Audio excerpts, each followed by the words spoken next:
Thank you. For Blackbird Resorts, please exit at this time. Separate monorails from this station.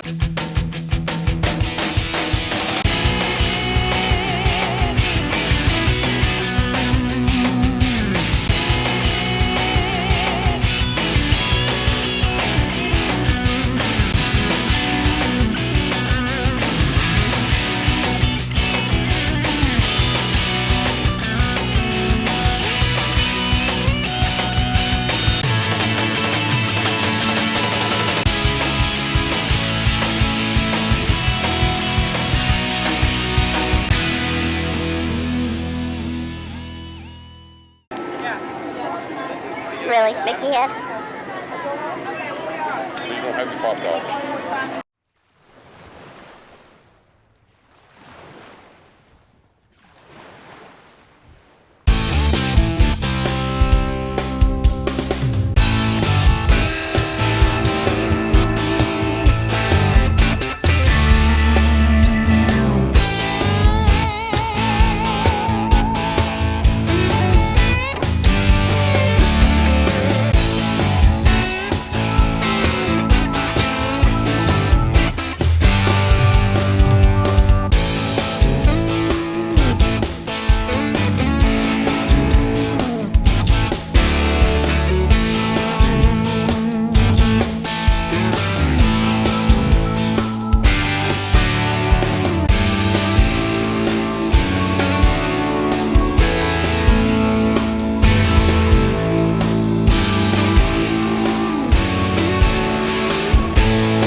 Jamie also had so many friends.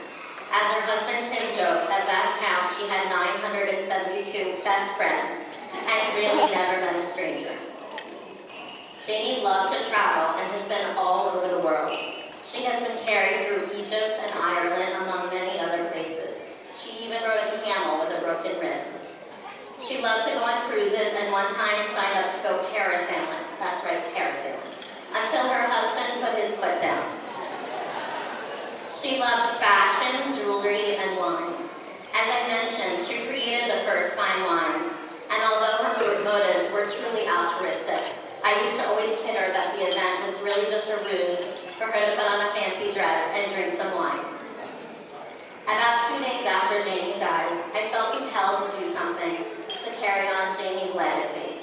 So after talking with her husband Tim, I partnered with the OI Foundation to launch the Jamie Kendall Fund for OI Adult Health, an issue Jamie was passionate about. I hope you've heard a lot about the fund throughout the weekend. If not, just a little bit, the mission of the Jamie Fund is to educate the OI community and physicians about the health challenges facing adults with OI and to fund a pulmonary study, which we are very excited about. We have raised $150,000 in a very short amount of time, but we have big, big goals. If you're interested in helping to do anything to carry on Jamie's legacy, feel free to contact me or anyone on the OI Foundation. Not only was Jamie passionate about adult health, she was also passionate about OI conferences.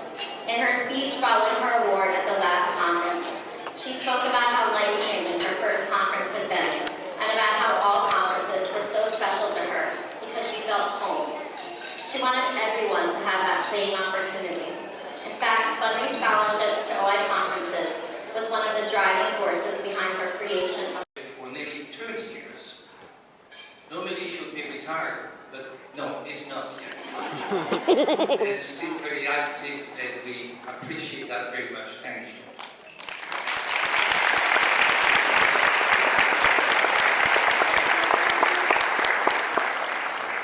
As I said, I've known him as a colleague, as a friend, and he's a tireless advocate for people who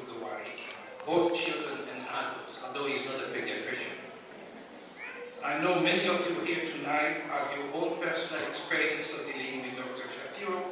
In order to us, I would ask you to join me in congratulating him as this year recipient of the OIF Humanitarian.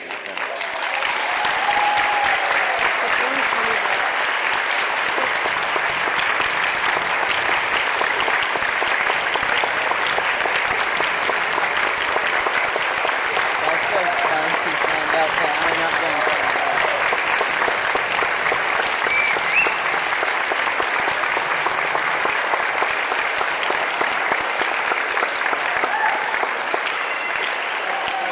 Thank you, ladies and gentlemen. This is a signal honor, and I can't have approached the Chicago, Dr. Millar and Dr. Sofield, to try to do the same sense of organization. And that started. And to my knowledge, General Weissman picked it up and carried it forward. And although May Caulfield was trying to get something going in D.C., which happened, this was also happening on a national level. Well, over the years, we come to a meeting like this, we come to the prominence of the OI Foundation and the great work that it does. And that has transpired through the efforts of really very, very many wonderful people. Finally, I'd like to thank the OI community for the support. I greatly appreciate it. I thank you very much, and I look forward to working with you in the future. Thank you.